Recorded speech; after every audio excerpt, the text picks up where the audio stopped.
Bom, estamos chegando aí ao final dessa grande guerra, dessa grande batalha que está acontecendo no Brasil. E o que acontece realmente é algo muito importante, importante para a evolução de todos, né? Eu vi aí ao longo desse período no segundo turno, onde eu resolvi colocar minha opinião de forma mais incisiva, eu vi muita gente que simplesmente não tá, já tem a sua posição completamente definida, independente daquilo que ela veja, independente da notícia que ela compre, ela não muda de opinião, né? É, e assim, eu confesso que eu tentei de alguma forma olhar para o outro lado para tentar entender o que se passa na cabeça, né? E como apoiar determinadas doutrinas, o porquê de apoiar essa ideologia, o porquê de apoiar esse posicionamento. E eu percebi que, na verdade, as pessoas estão vivendo uma grande briga de torcida, né? É, Alguns acham que o candidato da esquerda ele ele é um grande salvador, né? Ele é um grande. É ele que. É quase como um endeusamento mesmo, né? E alguns acham, né, que o candidato da direita também é um grande salvador. O que de fato acontece é que o candidato da esquerda é preciso entender o contexto histórico onde surgiu essa questão que hoje a gente coloca como esquerda e direita. A esquerda, hoje, né, basicamente eu vejo a esquerda como um movimento onde se acredita que é melhor ter mais Estado. Então, que o Estado ele controle mais determinadas coisas, pois é só o Estado que consegue ajustar determinadas coisas. Quando da direita, eu vejo que o pensamento é um pouco mais liberal, né? E ainda se apoiando com questões mais conservadoras, questões que são conservadoras, que trazem aqueles valores talvez um pouco mais antigos, né? Então, o outro lado, a esquerda vê que esses valores não fazem mais sentido e a direita acredita que esses valores são fundamentais e indiscutíveis. O fato é que a gente não consegue chegar a um consenso.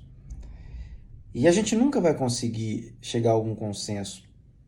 Digo, nunca a curto prazo.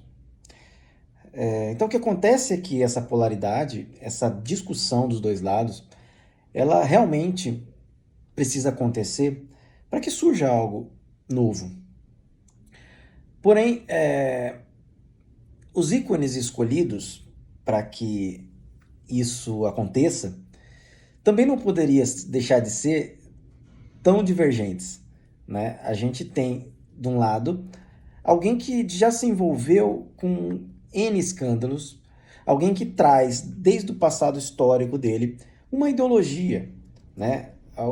Junto com um grupo de pessoas que também possuem a mesma ideologia, de implantar algo mais social, mais um socialismo, né? Vindo se ancorando em pontos, né, de doutrina comunista. Aí muitos dizem que isso não é possível, né? Que não tem como acontecer um comunismo de fato.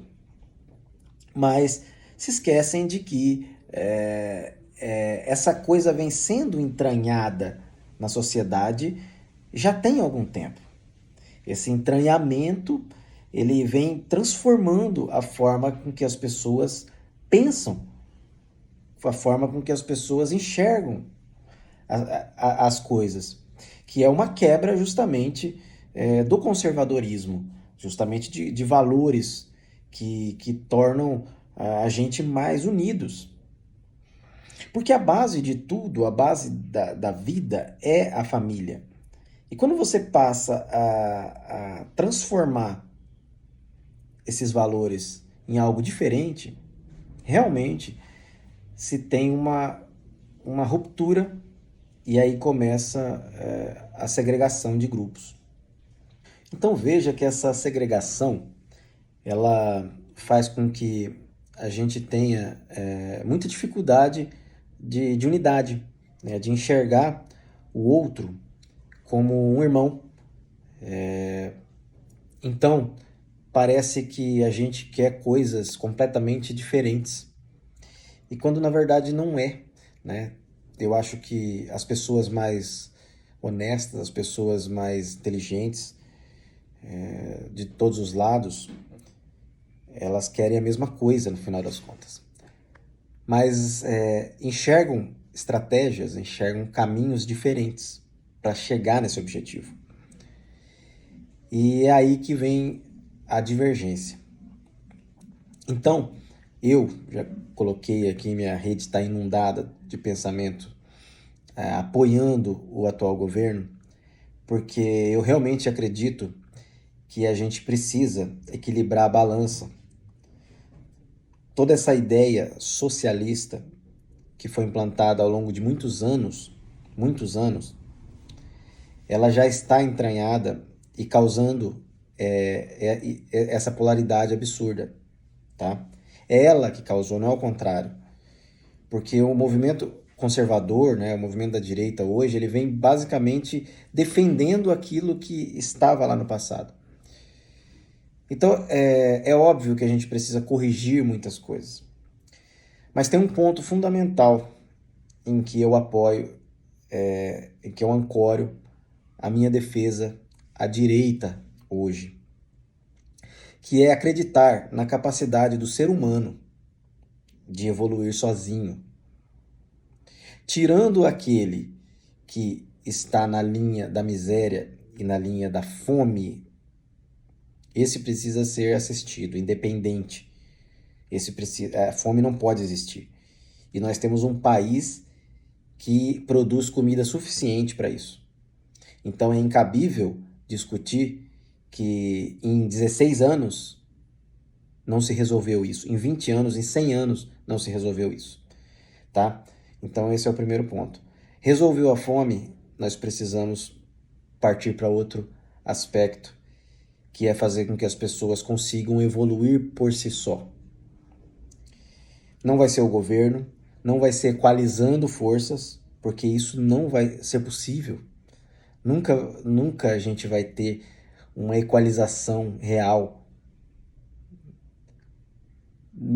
Ainda mais se tentar se nivelar por baixo, dividindo absolutamente tudo. Então o que a gente tem que apoiar é com que o mercado ele trabalhe de forma autônoma, com menos Estado, e assim as pessoas comecem a se desenvolver. A se desenvolver por si só. A buscar as possibilidades de crescerem pelo próprio discernimento, pela própria capacidade intelectual, mental, de atingir novos patamares.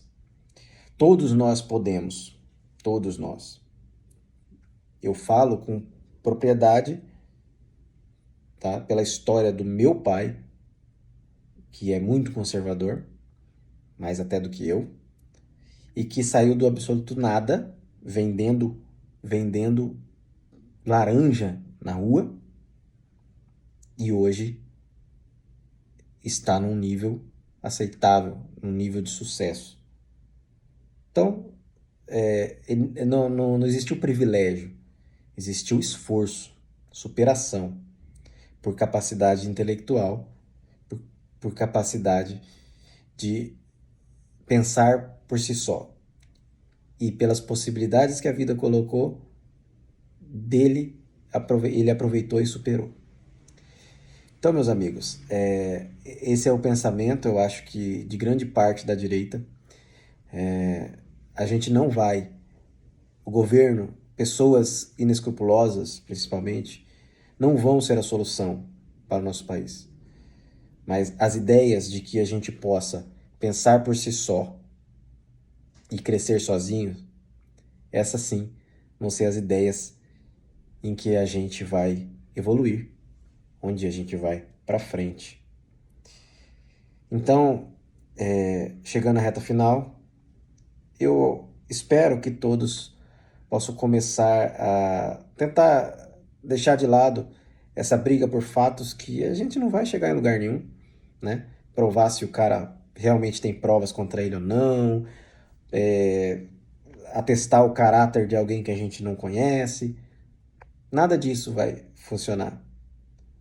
Mas a ideia de que a gente é capaz de sozinhos evoluir se o sistema der essa capacidade, né? No sentido de desburocratizar as coisas, de diminuir os impostos em cima de quem está pensando em produzir mais emprego, todas as coisas vão se equalizar. Esse negócio de direitos trabalhistas, cara, isso é constitucional, tá na Constituição, ninguém vai mexer. Mas eu acho que é muito melhor você conseguir se desenvolver e sempre ter a capacidade de conseguir emprego aonde você quiser. Porque você é um profissional capaz. Então não importa aonde você esteja, você sempre vai conseguir crescer, evoluir. Sempre vai conseguir um novo emprego, independente de ser mandado embora ou não, porque é a sua capacidade. Então, a questão de defender todos esses direitos que acabam sufocando o empresário, principalmente os pequenos empresários, ela na verdade tira a capacidade de gerar mais possibilidades. Porque ao invés de contratar mais pessoas, eu tenho que me virar. Então eu acredito muito que cada um vai conseguir se desenvolver por conta e crescer e evoluir e juntar mais dinheiro e se estabilizar. Só que para isso precisa de conhecimento. Para ter conhecimento precisa de mais educação, mais possibilidades no mercado e não mais governo. Forte abraço.